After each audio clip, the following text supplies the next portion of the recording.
fiery horse with the speed of light, a cloud of dust, and a hearty hi-yo silver, the Lone Ranger.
His faithful Indian companion Tonto, the daring and resourceful masked rider of the plains, led the fight for law and order in the early western United States.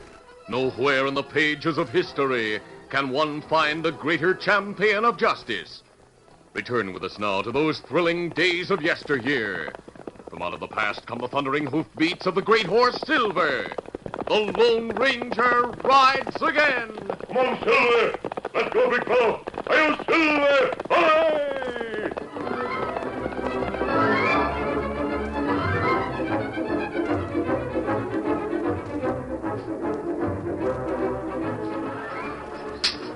Get up there! Come on! Get along here! For some time, the big stagecoach had been traveling north from the town of Cripple Creek. 6 powerful horses had pulled the swaying vehicle up a steep hill. They had just reached the top of the grade when suddenly... Stop the stage! Ed, another holdup. Get the critter. Joe Driscoll, the driver, shouted to the man riding shotgun. But before the armed guard could fire, he was brought down with a bullet in the heart. Whoa there. Whoa, boy, whoa. With the guard dead or dying, Joe knew that resistance would be useless. He brought the stage to a halt. There ain't any passengers? No. Throw down the Strongbox. Now, hold on, mister. We're not toting any gold this trip. I hear different. Throw down the box. All right. Driscoll pulled the heavy strongbox from the top of the stage. As it fell to the ground, he made a sudden grab for the peacemaker he carried in his belt. No, you don't. The impact of the outlaw's bullets knocked Joe from the seat. He fell to the ground. In spite of the pain of his wounds, the old man lay motionless, scarcely daring to breathe, for fear the outlaw would realize he was still alive. Now to shoot the lock off that strongbox. Joe Driscoll watched the gunman shoot the lock from the strongbox. Then, instead of looting the box, the man spurred his horse and rode away. Get up there. Get up. Joe tried to move, but the effort brought a sudden wave of pain that left him unconscious.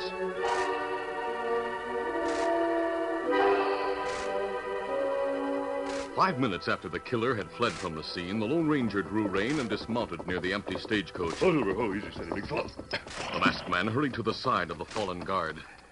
Too late to help this man. The other's alive. Help me. Steady.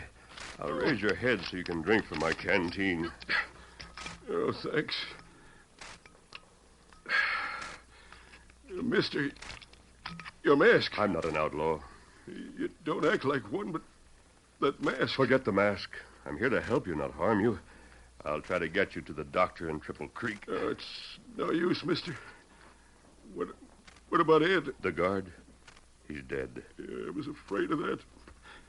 Now, listen. I want to tell you what happened. Take it easy. I have to talk fast. Fellow was waiting at the top of the hill for us. He started shooting just as we came over the top. Just one man? Yeah. He had a bandana over his face. He shot at it. Reckon I was a fool to make a play for my gun, but I figured I might save this shipment. Does Mart Vincent own this stage? Yes. Mister, that owl hoot shot away the lock in the strong box. Then he rode off without taking anything. Take out what's in the box. Take it back to Mart. Very well. No. Do it while I can see you. Go ahead, mister. Load it in your saddlebags and promise me you'll take it to Mart. All right. You never went near the box. Take out whatever cash is in there. The strong box is empty. It can't be empty. I was watching. I saw him. He didn't go near the box. You're lying. That's what you're doing. Steady, man. There's got to be cash. Don't lie to me. I gave my life to save it. I know it's sitting there.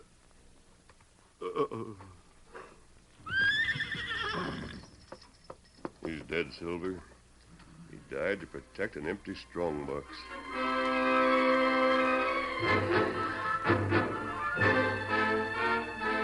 Meanwhile, Mart Vincent sat by the window in his home in Triple Creek. A rugged man in his early 60s, Mart's face was seamed and weathered.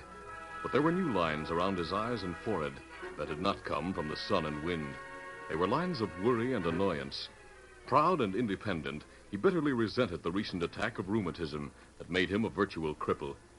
He thanked his wife gruffly as she rearranged the pillows behind his back and tucked the woolen blanket around his legs. Sarah, you fuss over me like I was a 2-year-old. I'm all right. You don't act as if you are. Yeah? Sitting by the window all afternoon, just looking out, not saying a word. What are you worrying about? These holdups we've been having. Sarah, if they don't stop, I'll go out of business. The sheriff's trying to get a lead on the crooks behind the robberies. I'd feel a lot better if Tom were home. Mart, why don't you let me write Tom and tell him about your rheumatism? No. If he wants to stay in Red Rock, I'm not going to force him to come home by telling him I'm sick. Let him stay there if he'd rather spend his time in cafes and gambling halls and be home with his own mother and father. Cafes and gambling halls? Well, you know very well he's studying the law with Lawyer Pringle. Yes. He doesn't have time to go to cafes, and he never gambled in his life. I heard different, Sarah. Just what did you hear? Well, never mind. But just because Tom's in Red Rock doesn't mean I don't know what he's doing. I know he's working mighty hard. Why, it must be to be able to send you money to put in the bank for him. Tom's place is here. He should be in the office running things for me. Mart, aren't you satisfied with the job Warren's doing? Sure I'm satisfied, Sarah, but having your nephew work for you is a blame sight different from having your son working for you. Well, next month I'm going to raise Warren's wages. Mart, I'm proud of you for giving Warren a chance. Well, shucks, Sarah, I don't hold a prison term against a man. A lot of people wouldn't trust him if they knew he'd been in prison. That must be Warren now. I reckon he's closed the office and is on his way home for the day. I'll go let him in. I'm coming. Just a minute. Hello, Aunt Sarah. Come on in, Warren. I'm in the living room, Warren. He's been sitting there waiting for you. Did the stage get off to Harpersville all right? We left on schedule, Uncle Mart. I stopped to bring you this letter. Came to the office. I think it's from Tom. Well, let me have it, Warren. Maybe he said something about coming home. The envelope's sort of wrinkled and dirty looking. Must have had some rough handling after it left Red Rock. Well, what's the difference as long as it's here? Open it, Mart. Sure thing, sir. I'll stay long enough to hear what Tom says. And, Uncle Mart, some cash fell out of the envelope. Give it here. Sakes alive, Mart. There's no need to bite Warren's head off. I'll pick it up, but... Never mind looking it over. Give it to me. Oh, I didn't mean any harm, Uncle Mart. Here. Thank you. Aren't you going to read the letter? Well, I'll read it later. Well, I'll get along to the hotel. Uncle Mart, about the payroll for the Clarence mine. What about it? I'll leave the serial numbers of the cash and the shipment here on the table. There'll be an extra guard on the coach tomorrow just to make sure the payroll goes through. Well, I'm glad to hear it. So long, Aunt Sarah. Bye, Uncle Mart. Goodbye, Warren. Mart, why wouldn't you read Tom's letter when Warren was here? Never mind the question, sir. Get last week's list of serial numbers from the drawer on the table. Why do you want it? I want to check it. Oh, well, here it is. Do you want me to call the numbers off to you? No. Let's see now. Mart, are you checking the serial number of the cash you got from Tom against that list? 3, 6. Oh. Sarah, What's wrong? they match. The numbers are the same again. But what Don't difference you see, Sarah? This is the third time Tom sent cash with serial numbers on these lists. Mart, I don't The understand. cash he's been sending was stolen from my stages. Maybe the thief lives in Red Rock. Maybe he spent the cash there. Tom might have gotten the money as change in a store. Yes, that's what I thought the first time it happened. But the second time, I got suspicious. Now, You don't think Tom had anything to do with the robberies? Eh? Oh, Mart, you can't believe that. Why, I know Tom wouldn't steal anything. Thanks, Mom. What? Thanks for believing in me. Tom! Son, you've come home. Sounds like I got here just in time. What were you saying about me being a thief? Hey, this money you sent, son. Well, what about it? Dad thinks it's stolen cash. What? Well, it can't be. Well, see for yourself, Tom. This serial number is on my list. Now, let me see that list. Oh, wait a minute. What's wrong? Dad, did you just receive this cash today? Well, it came in this letter. I sent 4 $5 bills. What? Only one $10 bill was in the envelope. I sent a $10 bill 2 weeks ago. Who gave you the letter, Bart? A mash man. Now, take it easy, Dad. This man's a friend. Well, friend or no friend, masked men aren't welcome in this house. Now, clear out, mister. I'll leave when I finish talking to you. Why'd you come here? Because someone told me you needed help. Eh? Who told you that? A padre who's known you for 25 years. The padre? Yes. After we left the mission, Tonto rode to Red Rock where he found your son. The Indian told me about the trouble here, Dad. That's why I came home. Right now, Tonto's on his way to the sheriff's office to report another robbery. Another robbery? The stage to Harpersville? It was the stage that left town today, Dad. What about Joe Driscoll and the guard? They're both dead. Joe died a few minutes after I found him. Where did you find him? About 10 miles north of Triple Creek. He died believing the strongbox on his stage was still carrying a valuable shipment. There was $4,000 in cash on that stage. Joe claimed he had seen the killer shoot the lock from the box, then ride away without dismounting to throw back the lid. Well, in that case, cash is still there. Say, Tom, go after the box and bring it back here. Oh, no, wait. That would be a waste of time. You see, Joe was still alive when I opened the box. It was empty.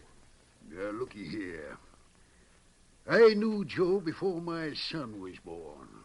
We were partners and pals for 20 years. I'd take his word against a masked man's any day. But, Dad, keep don't you... out of this, Tom. Joe said the box hadn't been touched. The masked man claims it was empty. That means just one thing. Mister, you must have taken the cash. No, You're Dad. covered, mister. I might be crippled, but I can still handle a gun. Now then, Tom, take his guns and mask. I aim to see this man's face before I turn him over to the sheriff.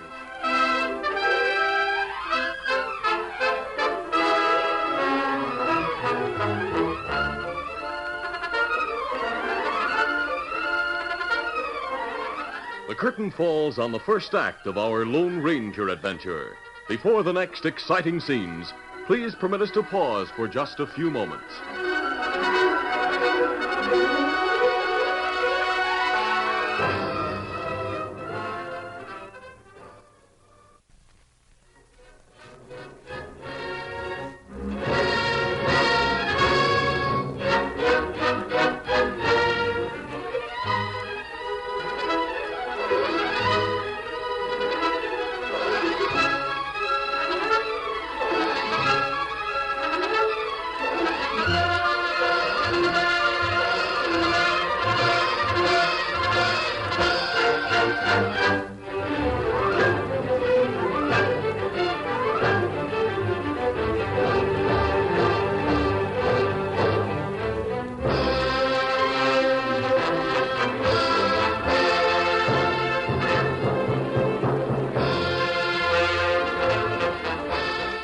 Now to continue.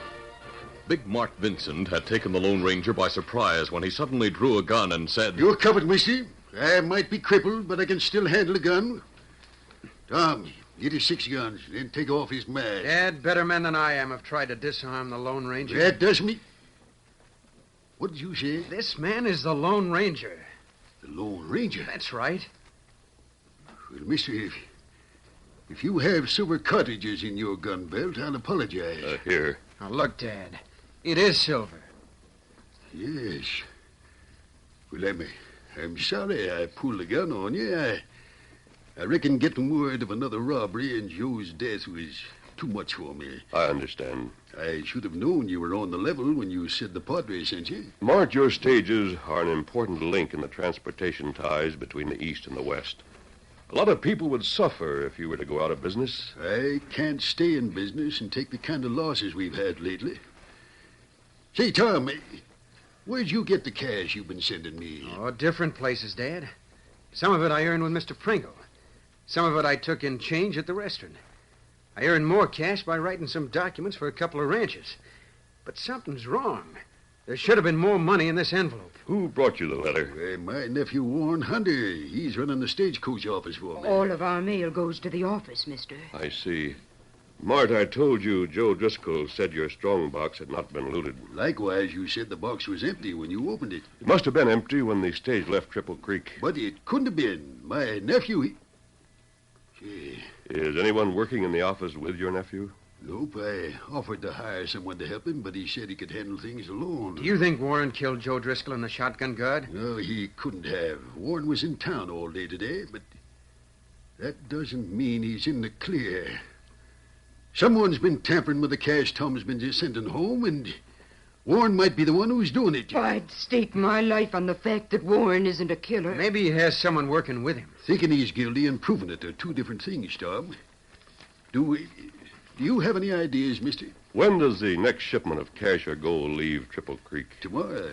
We'll be carrying the payroll for the Clarence mine. Good. Now, Tom, no one saw you come to town. You remain here in the house until the stage is ready to leave. We'll enlist the aid of the sheriff and stop the stage when it's safely out of town. I'll handle the horses.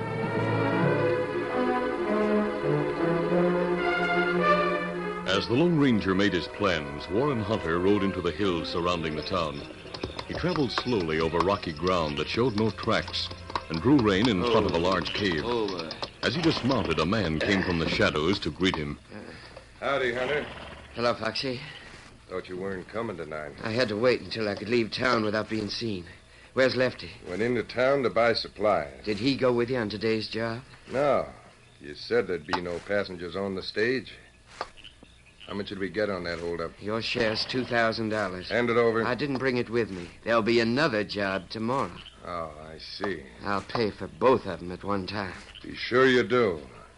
I don't trust a man who tried to pin the blame for something on one of his own kin. If you mean my cousin, Tom Vincent, Yeah. I've hated him as long as I can remember. What'd he ever do to you? Plenty. I went to prison because he caught me stealing and turned me over to the law. I'll get square by framing him into a noose. His old man doesn't know I fake a list of serial numbers every week. The only real numbers on it are the ones I copy from the cash Tom sends to be put in the bank for him. Good thing you give him numbers that can't be traced. Now, what about tomorrow's job? The stage will leave town at the usual time. It's supposed to be carrying the payroll for the Clarence mine. There won't be any passengers, but you'd better take Lefty to help you. There'll be an extra man riding shotgun. We'll take care of it. Is there any danger of anyone finding our share of the cash before you bring it here? No. I have your share with mine in the office safe. All right. But don't try to hold out on us, Hunter. You're just the kind who might try to get away with the loot and throw me and Lefty the rap for the robberies and murders. Don't worry, Foxy. We're partners. We'll stick together. While we retire with a fortune, my cousin Tom will hang for the crimes.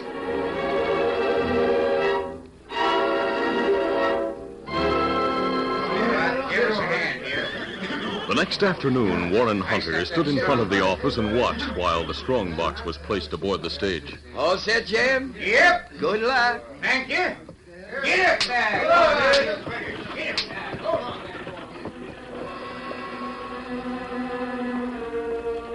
The When the stage was out of sight, Warren went back to the office. He closed and locked the door, then carefully drew the shades. Then he moved to a safe. Deftly, he dialed the combination and opened the heavy metal door. Working quickly, he began to transfer the contents of the safe to a saddlebag. Arrived at the cave tonight. Pay off Foxy and Lefty and... He was halfway through the task when he heard a key turn in the outside door. Hey. A moment later, the door swung open. Hello, Warren. Tom, what are you doing here? Surprised you, huh? Well, yeah, I thought you were in Red Rock. What's the idea of locking the door and drawing the shades in the middle of the day? Leave those shades alone. Why? You trying to hide something? What's the cash you're taking from the safe? What's the idea of putting it in your saddlebag? Get out of here, Tom. I'm busy. Let's see the label on that money. Clarence Mine, huh? This wouldn't be the payroll that was supposed to go out on the stage, would it? All right, Tom. What's the idea of pulling a gun? The last time you caught me stealing, I didn't have a gun. Meaning what? Things are different now. But you're caught again. Yeah. The strong box on that stage must be empty. That's right. You figured it all out. No, not all of it. Maybe you can tell me what I don't know. Who holds up the stages? My partner. I have two of them. They stop the stages and pretend to rob them. Only I've already taken care of that. Whenever cash is shipped, I send an empty box. Paper money doesn't weigh much. Nobody knows the difference. I see. Go ahead. Squirm, cousin. Don't you wish you could go to the law with a story like you did last time? I swore I'd get even with you, and this is my chance. Before I'm through, you'll be dead, and your dad'll be broke. Warren, there's a masked man at the window behind you. Unless you drop your gun, he'll shoot before you can turn around. You think I'd fall for that old trick? It's no trick. Drop the gun. My hand! I told you he'd shoot. I'm hurt. Tom, help me, my hand. You got what you deserved. You'll get a lot more before the day is over. What are you going to do with me? You're coming with us. With you and the masked man? Yeah. Oh, when people see that masked man has captured me, they'll think it's a holdup. You can't force me to go with you. We've already thought of that. Our horses are in the alley behind the office. Once we start for the hills, no one will be able to catch up with us, even if we are seen. Well, We'll take you to where the stage and the sheriff are waiting. Now get moving. The Lone Ranger and Tom Vincent rode through the hills with their prisoner. Half an hour later, they reached the main trail several miles north of town, where the sheriff was waiting with the stage that had left Triple Creek a short time earlier. Here's your prisoner, Sheriff. He admitted to me and the masked man that he'd been shipping empty strong boxes. Glad you got the critter. I'll put handcuffs on him. You can't do this. Tom forced me to confess what wasn't true. I demand... Save it for a jury. Put out your hands. Sheriff, don't handcuff me. I'm wounded. That wound is only a scratch. Sheriff, what's going on here? How come you stopped the stage? You'll find out what's going on, Jeb. Step inside the stage. But I'm a driving it. Not this trip. Step inside with me and Tom and Warren. Well, who'll handle the horses? I'll do that. Mister, those killers might shoot without giving you a chance. Tonto's with your posse. They'll be in the hills above this trail. From there, they'll be able to watch the stage. That won't be much help when the shooting starts. It will if they're within rifle range of the outlaws. I'll tie Silver's reins to the back of the stage, and then we'll travel.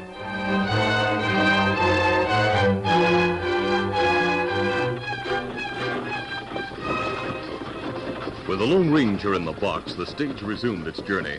The masked man guided the team skillfully around the sharp turns in the narrow trail, expecting at any moment to hear the warning shots that would signal a holdup. Get up there! Come on, boys! When he heard the shots, the Lone Ranger dropped his chin forward so that his broad-brimmed Stetson would conceal his mask from the eyes of the outlaws. Out of the corner of his eye, the Lone Ranger saw the two stage robbers approaching the side of the stage. Stop the stage! Stop the horses! Ho, ho, ho! Easy, steady there. Still holding the long bull whip in his right hand, the Lone Ranger reached for the brake with his left. He gripped the brake and brought the whip down sharply. The whip sizzled past Lefty's face and tore his gun from his hand. For an instant, Foxy turned his attention from the stage. He looked at Lefty. A split second was all the masked man needed. With his guns in his hands, he called, You're covered. Drop your gun. Not me. No! You're under arrest, both of you. Hey, the sheriff. Foxy's a trick. That masked man, he shot me. I'll bandage your shoulder, then you're going to jail. Tom, come here and see the sidewinders who've been causing so much trouble for your dad. Coming, Sheriff. All right, you first, Warren. I'll your partners can see Hey, it. Foxy, you didn't say anything about a masked man driving the stage. Hunter didn't tell me a masked man would be driving. Shut up, you fool. Don't tell them more than they already know. So, Hunter, they got you. You led him to me and left him. No, see the handcuffs? Tom and the masked man captured me. They made me come with them. You were the smart gent who planned to frame Tom for the robberies and murders. Shut up, I tell you. Sheriff, I didn't do any killing. I'm innocent of the murders. I can prove I was in town when they happened. These two are the guilty ones. They made me throw in with them. Maybe we did the killing, but you planned the robberies. Sheriff, I'll pick up the guns they dropped. I have my guns on them. Tom, do you have a key to the strong box? I sure do, mister, and I'll open it right now. By ginger, it is empty. The cash that was supposed to be here is in the office. The payroll for the Clarence mine is there, together with the loot from the other robberies. I didn't keep all the loot. These two have some of it in a cave in the hills. Sheriff, I know the law. I'll turn state's evidence if you'll promise to go easier on me. I'll make no promises, Warren. Your life will be in the hands of the jury. Sheriff, here are their guns. Thanks. Your posse should be here in a few minutes to help take your prisoners back to town. We'll wait right here for them. Mister, right back to town with us. Dad'll be waiting to hear about the capture of these polecats. Sorry, Tom, but Silver and I are going to join Tonto. When we see the Padre, I'll tell him that Mark Vincent's son is back in Cripple Creek. And that's where I'll stay from now on. Fact is, I might start driving the stages myself. Glad to hear it. Easy steady, big fellow. Good luck, Tom. Adios, Sheriff. Bye, mister. Thanks. Silver! Sheriff, listen to me, please. I was framed. Framed? Why, you yellow-back squealer. If it hadn't have been for you being caught, me and Lefty would be in the clear. Don't listen to him, Sheriff. Give me a chance to tell my side of it. I didn't want to steal. These two made me do it. Warren, you blame me for sending you to prison the first time. This time, you'll stay there. And you can blame the Lone Ranger. Adios, Silver!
This is a feature of the Lone Ranger Incorporated, created by George W. Trendle, produced by Trendle Campbell Enterprises, directed by Charles D. Livingston, and edited by Fran Stryker.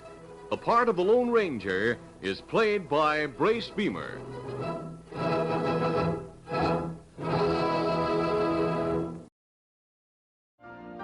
You've been listening to the OTR Gold Network. Find more classic radio at otrgold.com.